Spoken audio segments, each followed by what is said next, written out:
Some men don't need tragedy to change. Just a mirror, silent, merciless, showing what they've become. Some people pray for peace. Others prepare for war. But the wisest?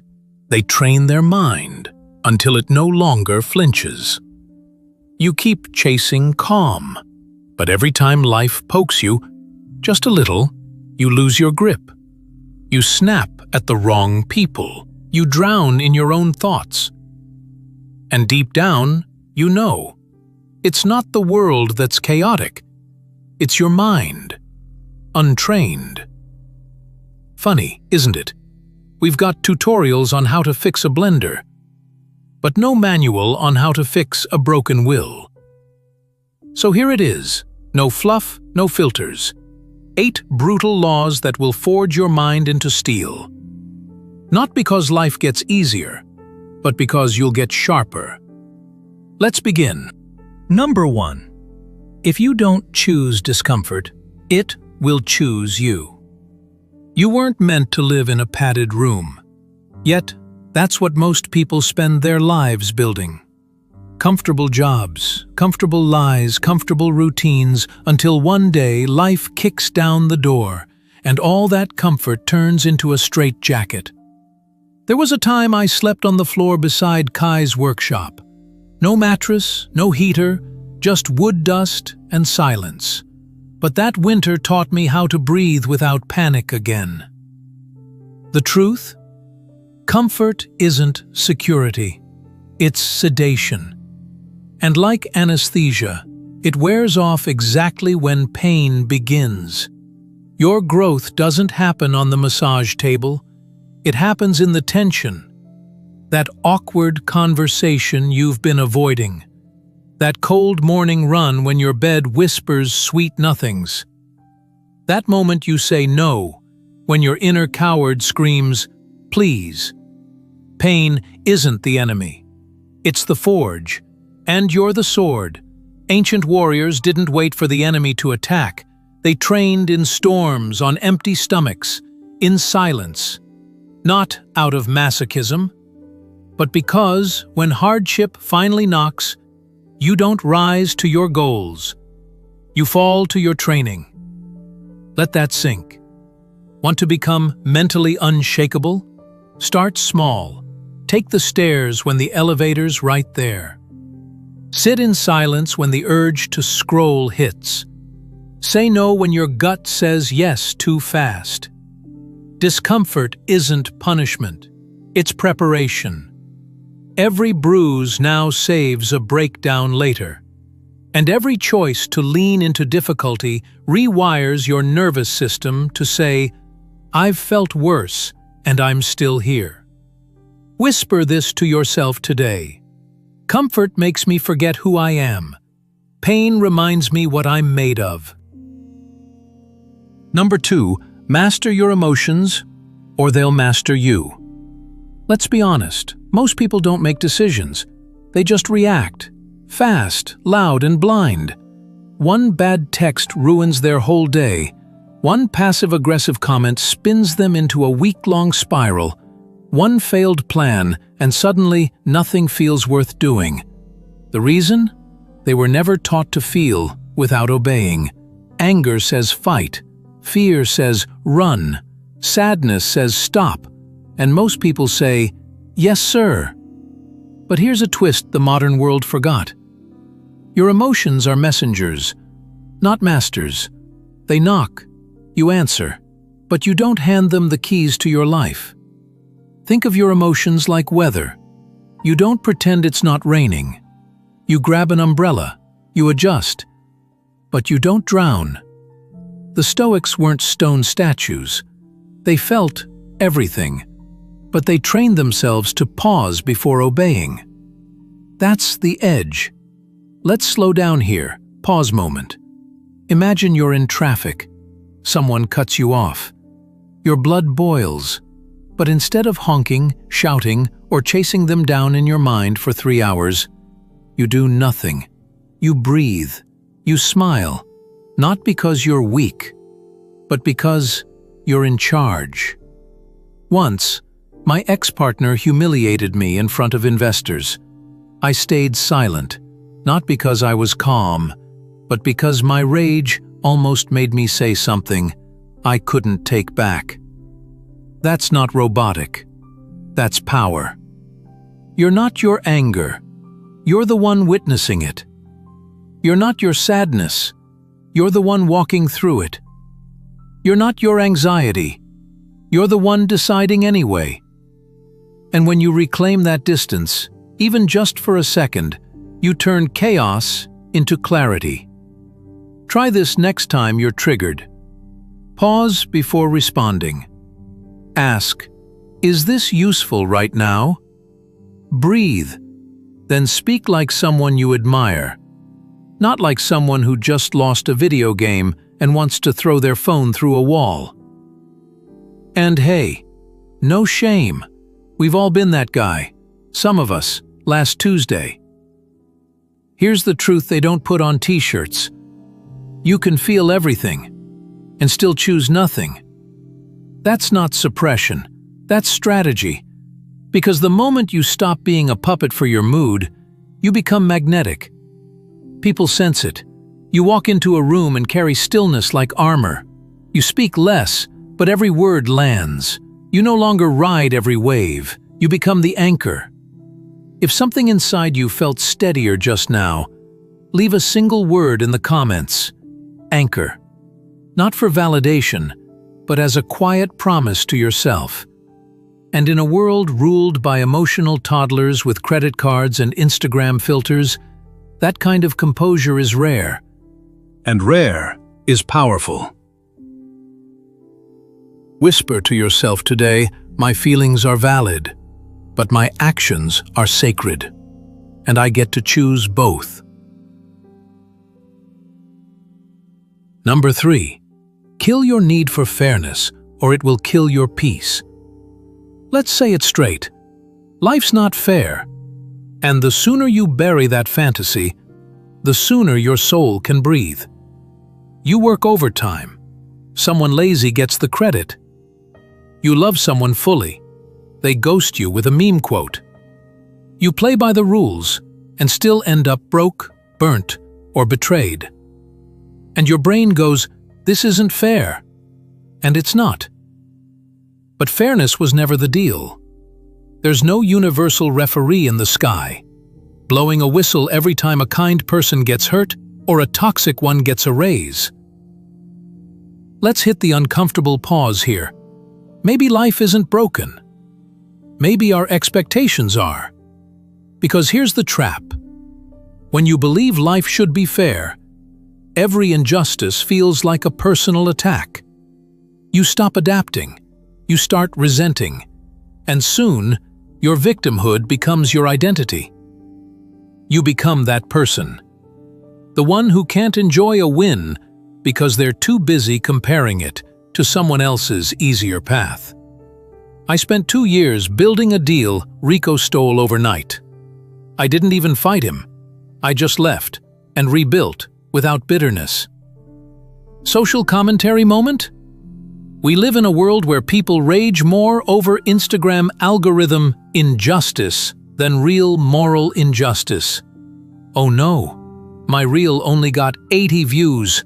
This is oppression. Meanwhile, your grandma's house is falling apart and you haven't called in a year. You want truth?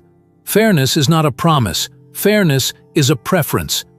And preferences don't protect you from pain. They just increase your shock when it comes. The Stoics had a different strategy. They didn't ask life to be gentle. They trained to be strong. They expected betrayal, loss, grief, not to become cynical, but to stay centered. What if you stopped asking the world to treat you right and started treating yourself right, regardless? That shift? It frees up massive emotional real estate. Energy you used to spend crying over fairness now gets invested into building actual strength. Let's get tactical. Build skills no one can ignore. Love without bargaining for outcomes. Show up when others ghost. Speak the truth, not to be applauded, but because it keeps your spine straight, because when you stop waiting for justice, you start creating dignity. And the most dangerous thing about fairness, it teaches you that you can wait for change. But strength teaches you that you are the change. The world may never give you what you deserve, but give yourself what you require. Anyway, that's not delusion. That's emotional adulthood. Whisper this to yourself today. I don't need fairness to feel whole. I just need truth and the courage to walk it. Number 4. Control what you can or drown in what you can't. Quick question. How much of your stress comes from things you can't control, but try to anyway? Let's count. People's opinions. You try to fix them. Future outcomes. You try to predict them. The past. You replay it like a broken cassette. Global economy. Ex's new partner. Your boss's mood. All on your anxiety payroll. And here's the cost. Every ounce of energy spent out there is stolen from in here. Here's the paradox. The more you try to control what isn't yours, the more out of control you feel. The Stoics had a surgical clarity. Some things are up to us, some things are not. That's it. That's the whole playbook. Learn the line, then never cross it. But modern minds blur that line like toddlers with crayons. Someone judges you, you obsess. Someone doesn't reply, you spiral. Stock market drops, you skip lunch and Google doomsday forecasts.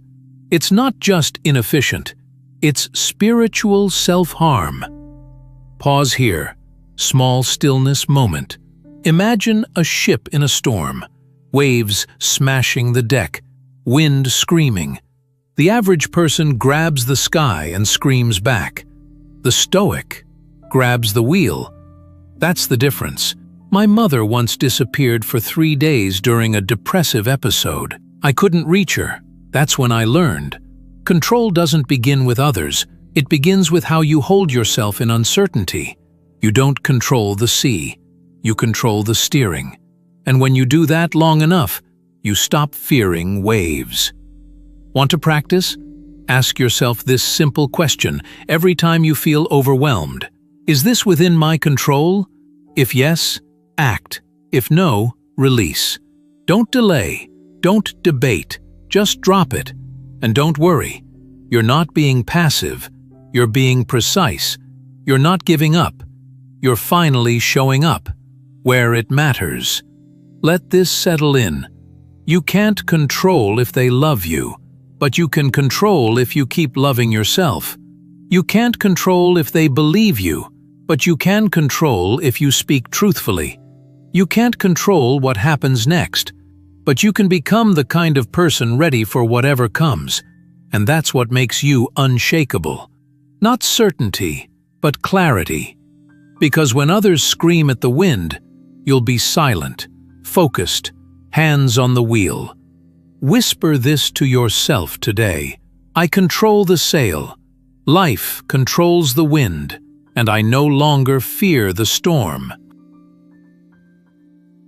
Number 5. Choose the hard way before life chooses it for you. Here's a wild truth nobody wants to hear. If you never choose discomfort, it will choose you, and it won't ask nicely. Modern life has tricked us into thinking that ease equals safety.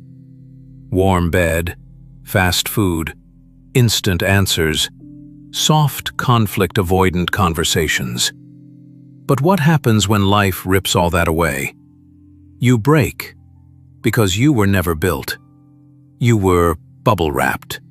The Stoics had a brutal cure for this. Voluntary hardship. Not to suffer, but to strengthen.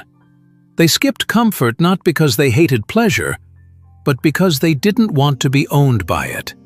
Seneca, rich man, Stoic savage, used to sleep on the ground, with ragged clothes and stale bread. Not because he needed to, but because he wanted to remember. Even if I lose it all, I will not lose myself. Let's update that for today. Skip the morning scroll. Go sweat in the cold. Say no to the dessert you deserve. Sit with boredom. It's the doorway to power. Take that call you've been avoiding, the one that might sting but sets you free. We don't do these things to impress anyone. We do them because we're tired of being prisoners of craving. For 6 months, I fasted every weekend, not to lose weight, but to lose the fear of not having enough. Let's stir the waters for a second. The average man breaks if Wi-Fi goes out. The Stoic man trains his mind in silence so that no noise can control him. You want to be dangerous in this world? Be the one who's walked into the fire by choice. Be the one who's been hungry, tired, heartbroken, and showed up anyway. Everyone says they want peace. But real peace comes after the war inside is over. And that war starts when you stop avoiding the hard things. Pain is a teacher. And if you don't show up to class early, it sends a personal tutor later. Here's a twist worth writing down. You don't become dangerous by being lucky. You become dangerous by being uncomfortable. On purpose. What's one small discomfort I can lean into today? Just to remind my nervous system that I am not here to be soft. I am here to be solid. Start there. And let your discipline become your quiet crown. If part of you smiled in pain because this hit too close to home, share this with the one person you know is walking through fire quietly. Sometimes the right words arrive when we least expect them. Whisper this to yourself today. The hard path doesn't break me. It builds me. One silent battle at a time. Number 6. Let go of results and watch them come to you. You've been taught to obsess over results. The likes, the abs, the money, the applause, the next milestone, the next dopamine spike, the next someone saying, "You did it." But here's the paradox. The more you need the outcome, the more it slips through your fingers. The Stoics flipped the script. They didn't chase the fruit. They watered the root. You can't force the flower to bloom faster, but you can tend the soil like it matters. Pause here. Breathe with this. What if your job wasn't to win, but to show up like someone who deserves to? Not because you'll get rewarded, but because that's who you are now. Let's get real for a moment. You hit the gym for 5 days, still no six-pack? You quit. You post a project. It flops. You sulk. You love someone. They leave. You question your worth. And somehow, you think the world is broken, when really, it's your attachment that's fragile. Here's the twist. Needing the outcome makes you weaker. Loving the process makes you untouchable. Let's zoom in. Don't write to go viral. Write to become honest. Don't train to impress. Train to self-respect. Don't love to possess. Love to expand. Don't work to be seen. Work to be proud. Because results? They're moody. Sometimes they arrive. Sometimes they ghost you harder than your last situationship. The first video I made after coming back had 34 views. I still remember the name of the one person who left a comment. Sometimes that's all you need, to show up, even when no one's clapping. But the process? It always shows up, if you do. Imagine a man planting seeds in the rain. No guarantee they'll grow. But he still shows up every day because he's become the kind of man who plants, not the kind who waits. And that is freedom. You stop begging life to deliver and start becoming the kind of soul who builds, with or without an audience. Action step. Pick one thing you've been outcome obsessing about. Strip it back to process. Ask, what would I do here if no one ever noticed? Then do exactly that. Not because it'll manifest faster, but because it frees you from mental slavery. Reflection. Before we close this rule, you are not the prize you chase. You are the discipline you embody. And ironically, that's what brings the prize home. Whisper this to yourself today. I no longer chase the flower. I grow the root and trust the bloom will come. Number 7. Remember death and start living for real. Most people live like they're going to live forever. They delay. They scroll. They stay in jobs they hate, in stories that hurt, in habits that dull their spirit, waiting for someday, as if life owes them an extension. But life, it whispers every day, you don't have time to waste. The Stoics didn't fear death. They used it as a compass, as a call to urgency, not anxiety. Pause here. Let this breathe. You could leave life right now, and not as a threat, but as a door to love faster, to forgive sooner, to act without delay. I missed my mentor Kai's birthday the year before he passed. I told myself I was too busy. I've never made that mistake again. Because the real tragedy isn't that life ends. It's that we wait too long to begin. People out here arguing about, what's your 5-year plan? Meanwhile, they haven't lived deeply for 5 straight days. Their Google Calendar is full, but their soul? Empty. Here's the uncomfortable truth. You're not running out of time. You're just running out of excuses. And every minute spent in unconscious survival is a minute stolen from actual living. Let's shift the metaphor. Imagine walking a tightrope, high above the city. Each step requires focus, not fear, not panic, just presence. Because every breath might be your last, but also your most beautiful. That's how the Stoic lives. Not frozen, but fully awake. They don't need to be reminded to be kind. They don't need a tragedy to say, I love you. They don't need permission to start their dream. Because they've already stared death in the face and said, thank you. Now I know what matters. If this week was your last, would you still be worrying about being misunderstood?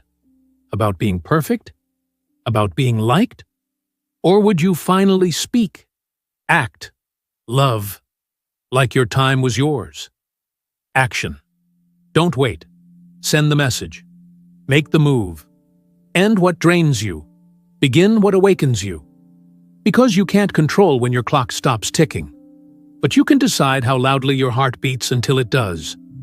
Whisper this to yourself today. Death is not my enemy. Delay is, and I refuse to die before I live. Number 8. Fight for your values, not for their applause. Let's tell the truth, most people won't. It's easy to be loud. It's hard to be honest. You live in a world that rewards performance, fake virtue, curated compassion, applause for pretending to care. And it's tempting, really tempting, to trade your soul for the sound of clapping. You speak half-truths to stay likable. You break your own boundaries to stay relevant. You abandon your principles. Because silence feels lonely, and praise feels like love. But the Stoics? They didn't care for applause. They cared for alignment. Marcus Aurelius put it clean. Just that you do the right thing. The rest doesn't matter. Not the visible thing. Not the viral thing. The right thing. Pause. Visualize this. A quiet man in a crowded city. He opens the door for someone rude. He keeps a promise no one remembers. He trains at dawn, not for medals, but for self-respect. No camera, no praise, no likes. But inside, his spine is made of iron. That's virtue. Doing what's right, when it's hard, when it's boring, when it's unseen. Not for Instagram, not for legacy, for your own soul to sleep well. I used to chase validation like oxygen. Every win felt hollow until someone else clapped. But it burned me out, made me addicted to being liked, and allergic to being real. The turning point? Realizing that self-respect in silence is worth more than global applause on lies. So here's your charge. Keep your word, even when no one's watching. Tell the truth, even when it shakes your voice. Choose stillness. When drama is trending, love people, without posting about it. Be excellent, even if no one claps. There was a week I delivered furniture to a rich man who never paid. I left without arguing, and added his name to a private list, not of enemies, but of those I'll never become. Because the crowd? Fickle. Today they praise you. Tomorrow they mock you. But your values? They build a life that doesn't collapse under pressure. If everything was stripped away, your titles, your status, your followers, your looks, would you still stand tall? If the answer is yes, you're on the path. If not, start walking it today. Whisper this to yourself now. I don't need to be seen to be real. I don't need to be loud to be powerful. I don't need their approval to walk with honor. If you've made it this far, something inside you is done pretending, done shrinking, done delaying, done performing, not for perfection, but for clarity, for stillness, for a life you can look back on and say, that was me, fully, truly, silently strong. You don't need to wait for motivation. You don't need permission. You just need one small decision. Train your mind. Expect struggle. Choose the hard thing. And walk, even if you walk alone. Because one day, when the noise fades, you'll realize you didn't need the crowd. You just needed you, fully awake, finally unshakable. If this journey lit something in you, don't keep it silent. Hit subscribe, not for me, but for the future you, who might forget how strong you've already become. Don't chase freedom. Train for it. The gates open only for those who refuse to flinch as they close.